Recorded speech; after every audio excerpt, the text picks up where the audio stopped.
So I'm just going to read Deuteronomy 10 and speak anything that comes to mind because I was rereading this and this is just really an amazing chapter. So anything that comes up, I'll speak. So at that time the Lord said unto me, hew thee 2 tables of stone like unto the first, and come up unto me in the mount, and make thee an ark of wood. And I will write on the tables the words that were in the first tables which thou breakest, and thou shalt put them in the ark. And I made an ark of shittim wood, and hewed 2 tables of stone like unto the first, and went up into the mount, having the 2 tables in mine hand. And he wrote on the tables, according to the first writing, the 10 commandments, which the Lord spake unto you in the mount out of the midst of the fire in the day of the assembly, and the Lord gave them unto me. And I turned myself and came down from the mount, and put the tables in the ark which I had made, and there they be as the Lord commanded me. So this is something you need to understand to know the difference between the Holy Covenant and between the sacrificial book of the law. So you can see right here, he put the 10 Commandments, this is the Holy Covenant, in the ark. Now if we go to Deuteronomy 31, verses 24 to 26,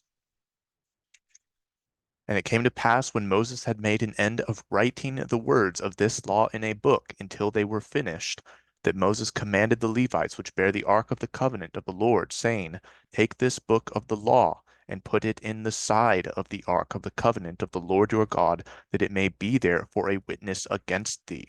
So there's a lot of cross references here. Most obvious is that the ark, the 10 Commandments that was put in the ark, the book of the law that was put on the side of the ark as a witness against them. And what does it say in Colossians 2? Colossians 2,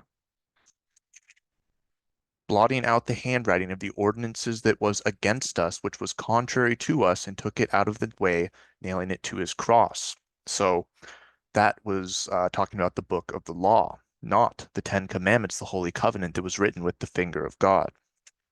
So you need to understand that difference there because it also says in Ephesians 2, having abolished in his flesh the enmity, even the law of commandments contained in ordinances, for to make in himself of twain one new man, so making peace.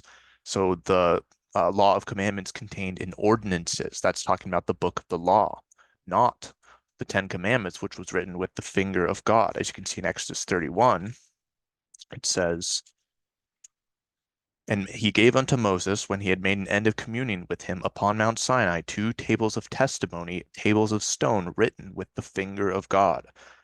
So, and then just a little bit earlier back in Deuteronomy 4, and he declared unto you his covenant, which he commanded you to perform, even 10 commandments, and he wrote them upon 2 tables of stone. So there's tons of distinctions here, and you need to really study the scriptures, study to shew thyself a workman. Um, so you can rightly divide the word of truth. And this is the rightly dividing that you need to do, make the difference between the Holy Covenant, the 10 Commandments, and between the book of the law, all the sacrifices and the stoning that was added as a punishment after they had made the golden calf. Because before, as it says, that he wrote on the 2 tables of stone as God had commanded them in the day of the assembly at Horeb. Then they traveled to Sinai. They made the golden calf. And then when Moses came down, he smashed the tablets. Then he went back up to the mountain, and that's where he got the book of the law. So they weren't originally even going to get the book of the law where they had to do all the carnal ordinances like the sacrifices, the stoning, and all that. But because they transgressed, they ended up receiving that as a punishment for a time. It was temporary. And Paul, that's why he makes this distinction in Galatians 3. So Galatians 3 says and this I say, that the covenant that was confirmed before of God in Christ, the law, which was 430 years after, cannot disannul that it should make the promise of none effect. For if the inheritance be of the law, it is no more of promise, but God gave it to Abraham by promise.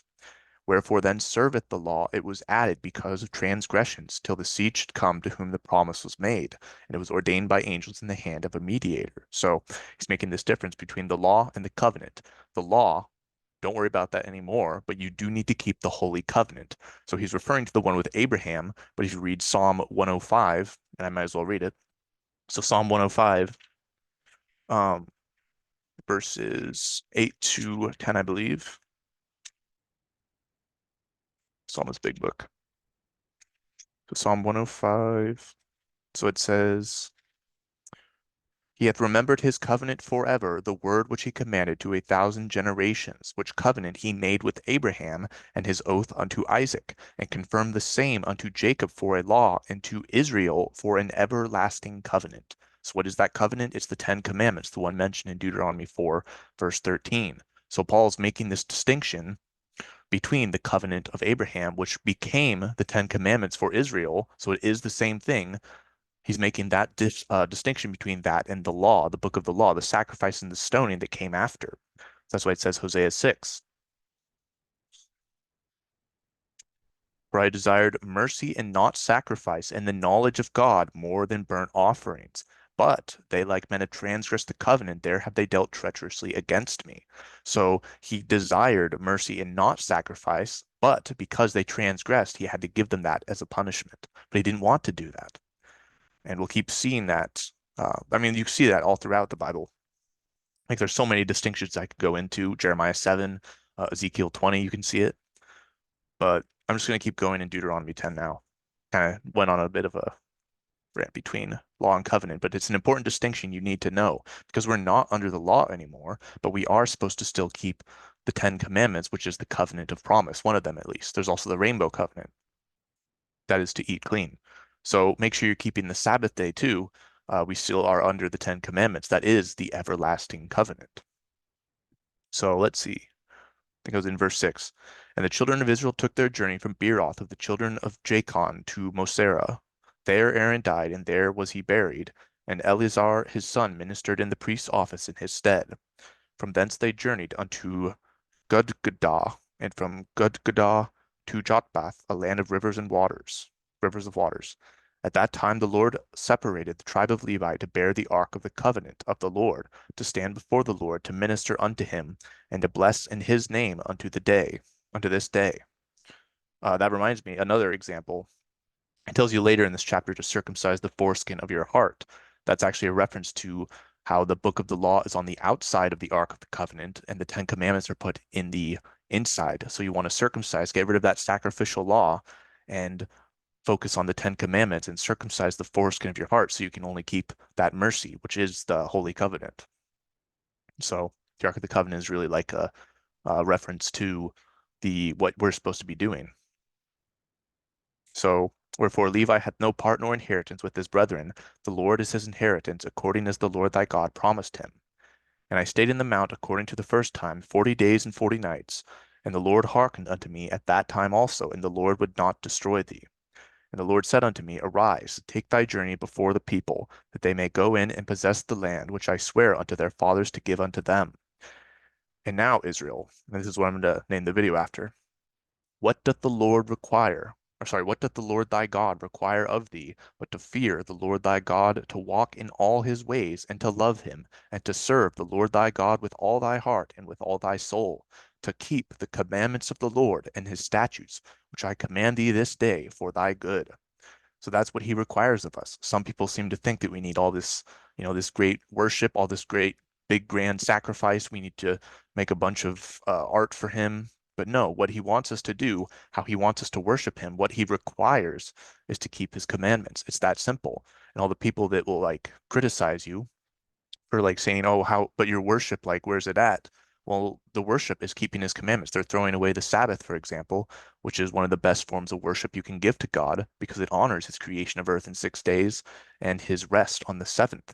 So really to throw that away in favor of all these idols that like the churches make, well, and all the pagan celebrations they do, like Christmas and Easter and, you know, all that, that's not what honors God. He calls that worship vain in Mark 7 when you try to honor him in a way other than what he commanded you. But if you worship him in the way he commanded, that's what he likes. So keep his Sabbath days.